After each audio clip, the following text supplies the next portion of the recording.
In this lecture, we're going to give some new definitions and prove some basic facts about integrals. These facts should all be familiar to you from your Calculus 1 or 2 course. Okay, so notice when we've defined integrals, we haven't mentioned the word derivative a single time. The definition of an integral has nothing to do with the derivative. So, so let's just say for a partition P of AB and some function from AB to R, a sampling of f with respect to P is a collection of points such that T1, T2, etc., such that T1 is in the first interval between x0 and x1, and T2 is in the second interval between x1 and x2, etc. Okay, so the Riemann sum of f with respect to the partition P and the sampling T is this Riemann sum. So this looks a lot like the upper and lower Riemann sums, except here, instead of a capital MI, which is what we used in the upper sum, or a lowercase mi, which is what we used in the lower sum, we just have the function evaluated at some point in the interval. So we're not doing an upper or lower sum, we just have the function evaluated at some point. This ti is some point in the interval between xi minus 1 and xi. So if f is continuous, then for any epsilon there exists a positive delta, such that for any partition with mesh smaller than delta and any sampling, this sum is close to the integral. Okay. So the proof is, if you remember the lemmas that we had in the previous lecture, there exists, for any positive epsilon, there exists a positive delta, such that for any partition P with mesh less than delta, the upper sum and the lower sum are close to each other because the mi, capital I, and m lowercase I were very close together. So if my function is continuous, that means it's uniformly continuous on AB. That means that there exists a delta small enough that for any interval of length less than delta, the function doesn't change too much between xi minus 1 and xi if the length of the interval from xi minus 1 to xi is less than delta. So that means the sup on the interval, on any of these intervals in the sum, is, and the inf, they're very close to each other, and fti minus 1 is somewhere in between. Okay? So if the upper sum and the lower sum are both close to the integral, then this value, which is somewhere in between, must also be close. Right? So here this is very convenient because inf and sup don't work, are not very nice. They don't necessarily behave very well if I add f plus g. I don't quite know anything about the sup of f plus g as opposed to the sup of f plus the sup of g. But here, this is telling me that I don't have to use sups and inf. I can just use any kind of sampling as long as my function is continuous. And the samplings do behave well. So now we're actually going to get some definitions. So we gave the definition of an integral. Integral from a to b of f of x dx is equal to the upper sum and the lower sum if the upper sum and lower sum are equal. And that's the definition of what it means for f to be integrable on ab. And this is in the case that a is less than b. Okay, so that's what we've defined previously, is if a is less than b, this was the definition that we gave for the integral. Okay. If a equals b, then the integral from a to b is just 0. So if I'm integrating from a to a, the integral is defined to be 0, regardless of what the function is. So if a is greater than b, right, so kind of in the reverse of this case, the integral from a to b is defined to be negative 1 times the integral from b to a. So now if a is greater than b is less than a, and this integral is one of these, right, it's of this type. And so this integral from the bigger number to the smaller number is negative 1 times the integral from the smaller number to the bigger number, assuming this one exists. Right? So we're assuming this one exists, and then we have to multiply by negative 1 to flip the endpoints. Okay? These are definitions. I do not need any kind of proofs for these things. These are definitions. Okay? So here's a fact. The integral from a to b of f of x dx is equal to negative 1 times the integral from b to a of f of x dx for any a and b, as long as this integral exists. Okay. As long as f is an integrable function on the interval in question, then for any endpoints. So here I have 3 different cases, a less than b, a equal to b, a greater than b. I'm saying in any of these 3 cases, if I flip the endpoints and multiply by negative 1, then as long as the integrals that I'm talking about here actually exist, then these 2 things are equal. I'm going to leave to you to check, okay, because the definition only looks like that for one of the three cases up here, but it's true for any of the three cases up here. I'm going to leave it to you to check. Okay. So now I'm going to get to some basic facts for some continuous functions f and g on this interval ab. If I have any c between a and b, then the integral of f from a to b is the integral of f from a to c plus the integral from c to b. So let's quickly look at why that's true. So if I have a small enough mesh, right? So what I want to do is say here's A and here's B, and somewhere in between is C, and I'm going to take a partition. So here's my function. I'm going to take a partition of AC. I'm going to call that partition P, and then I'm going to take a partition of CB, and I'm going to call that Q. And as long as these partitions have small mesh size, then the integral from A to C f of x dx is going to be approximately the upper sum of f with respect to P. Right? So that means if I just deal with the rectangles to the left of C, this upper Riemann sum for those intervals is going to be pretty close to the integral, as long as the mesh is small enough. Here, when I say approximately, I mean the difference has absolute value less than epsilon. Okay. So I start with an epsilon, and then I pick a delta. You get the idea. C to B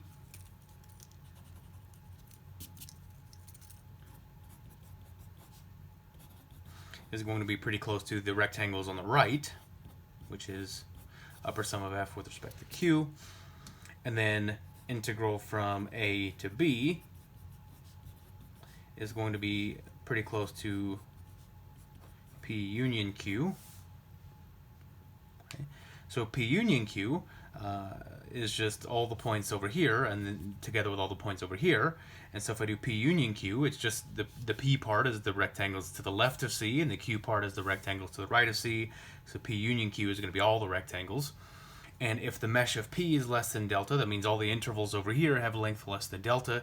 If the mesh of Q is less than delta, that means all the intervals over here have length less than delta.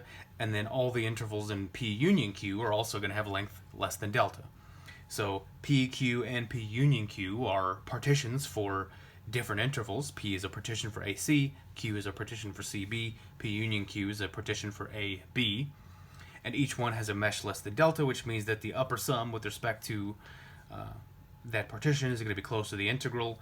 And so, well, we can see if I do the rectangles on the left, which is upper sum with respect to P, plus the rectangles on the right, which is upper sum with respect to Q, that's exactly equal to upper sum with respect to P union Q. And so this is approximately this is approximately this, so this plus this is approximately this. And by approximately, I mean the difference is less than epsilon, and then you can make epsilon as small as you want. Okay. So for continuous function f, the integral of lambda and a constant lambda, the integral of lambda times f is lambda times the integral of f.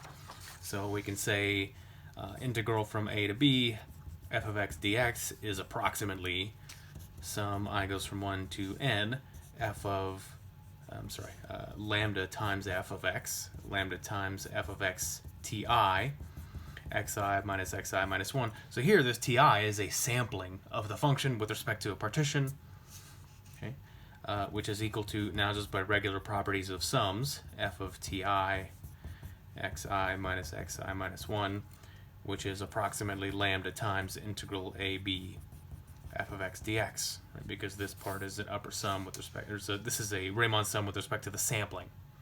Okay?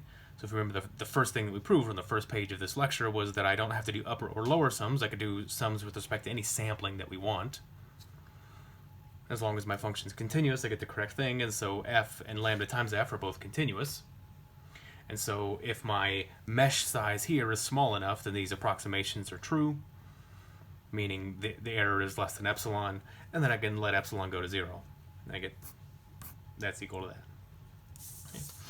So here we have part 3. The integral of f plus g equals the integral of f plus the integral of g. I want to do the same thing. Okay, I want to do a sampling. integral from a to b, f plus g of x dx is approximately sum I goes from 1 to n, f plus g of ti xi minus xi minus 1, where ti is some sampling.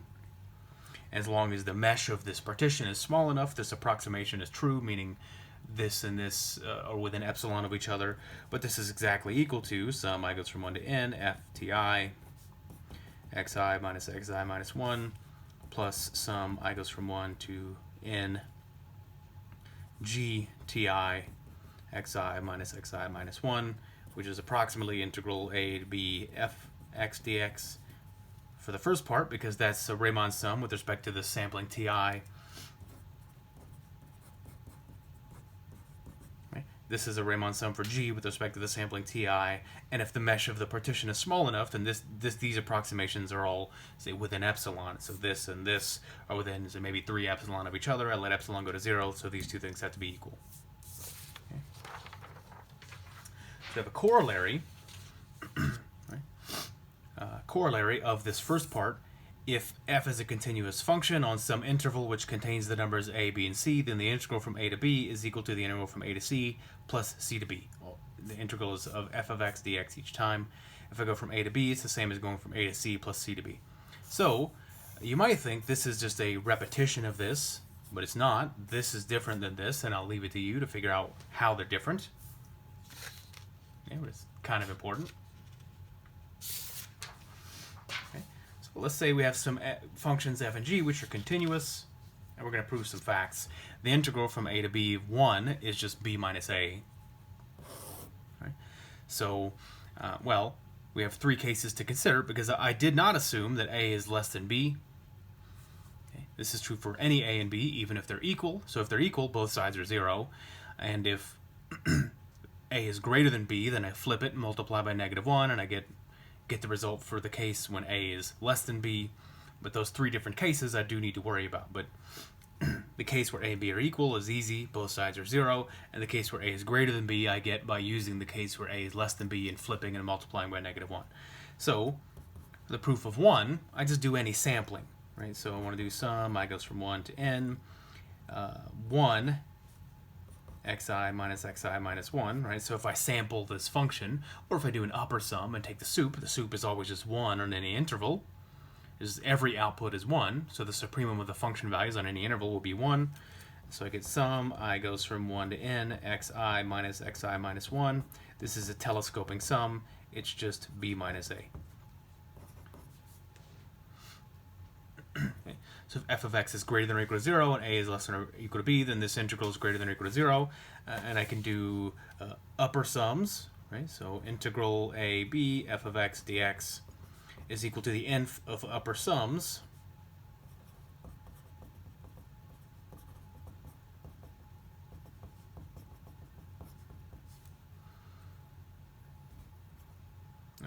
A equals x0 less than x1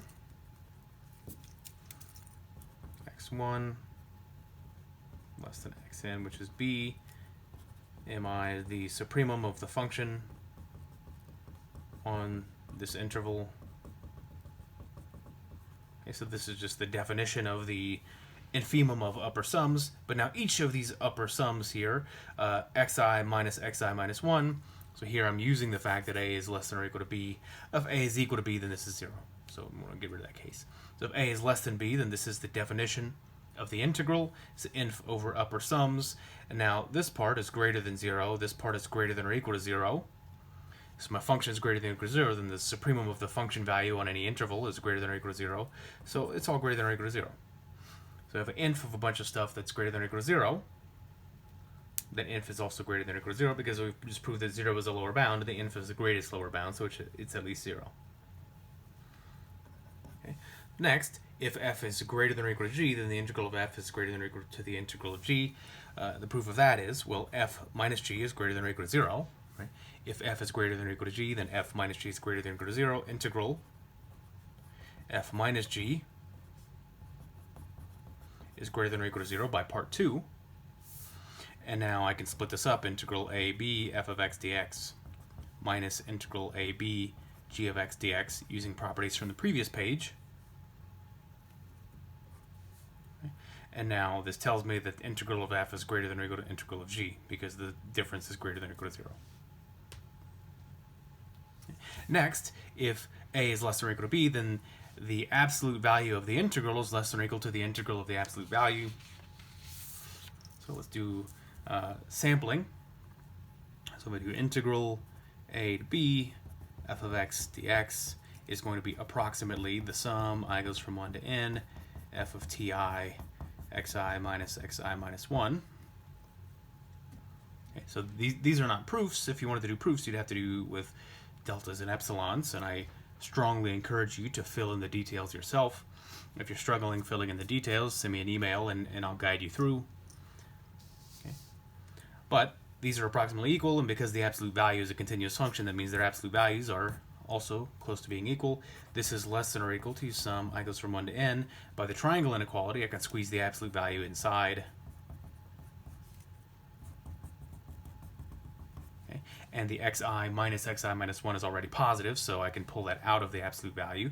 And now this is a Riemann sum for the function.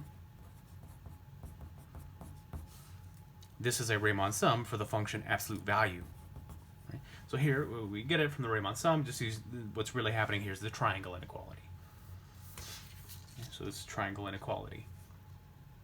Okay. And if absolute value of f is less than or equal to c, then the absolute value, absolute value of the integral is less than or equal to c times the absolute value of b minus a. So this one, here I did not assume. So on the three previous, on 2, 3, and 4, I assumed a was less than or equal to b. Here I didn't assume that. So if a equals b, this is 0 and this is 0. And it's true. If a is less than b, then I have absolute value a, integral from a to b is less than or equal to integral ab, absolute value f of x dx. So if a is less than b, then by part 4, I can squeeze the absolute values to the inside and have this inequality. And now this is less than or equal to integral from a to b to c dx. Okay? And that is, here I'm using part 3. If this absolute value is less than or equal to c, then the integral of the absolute value is less than or equal to the integral of c. I can pull the c to the outside. And I get c b minus a, which is c absolute value b minus a in this case. Right? If a is less than b, then b minus a is the absolute value b minus a. And here's the proof in this case. If a is greater than b, then the integral from a to b, f of x dx, absolute value, equals negative b to a, f of x dx, still in absolute values, equals, well, now that negative sign doesn't matter because it's inside absolute values. So here I get less than or equal to c times, here I'm going to have a minus b. Okay. So if a is greater than b, then b is less than a, and the inequality from here to here is from the bottom part of the previous page. So now here, b is less than a, so the argument from the previous page applies, and this is c times absolute value b minus a in this case. A minus b is the absolute value of b minus a in the case that a is greater than b. So I get this item 5. If the absolute value of f is less than or equal to c, then the absolute value of the integral is less than or equal to c times the total length of the interval. That's it for this lecture.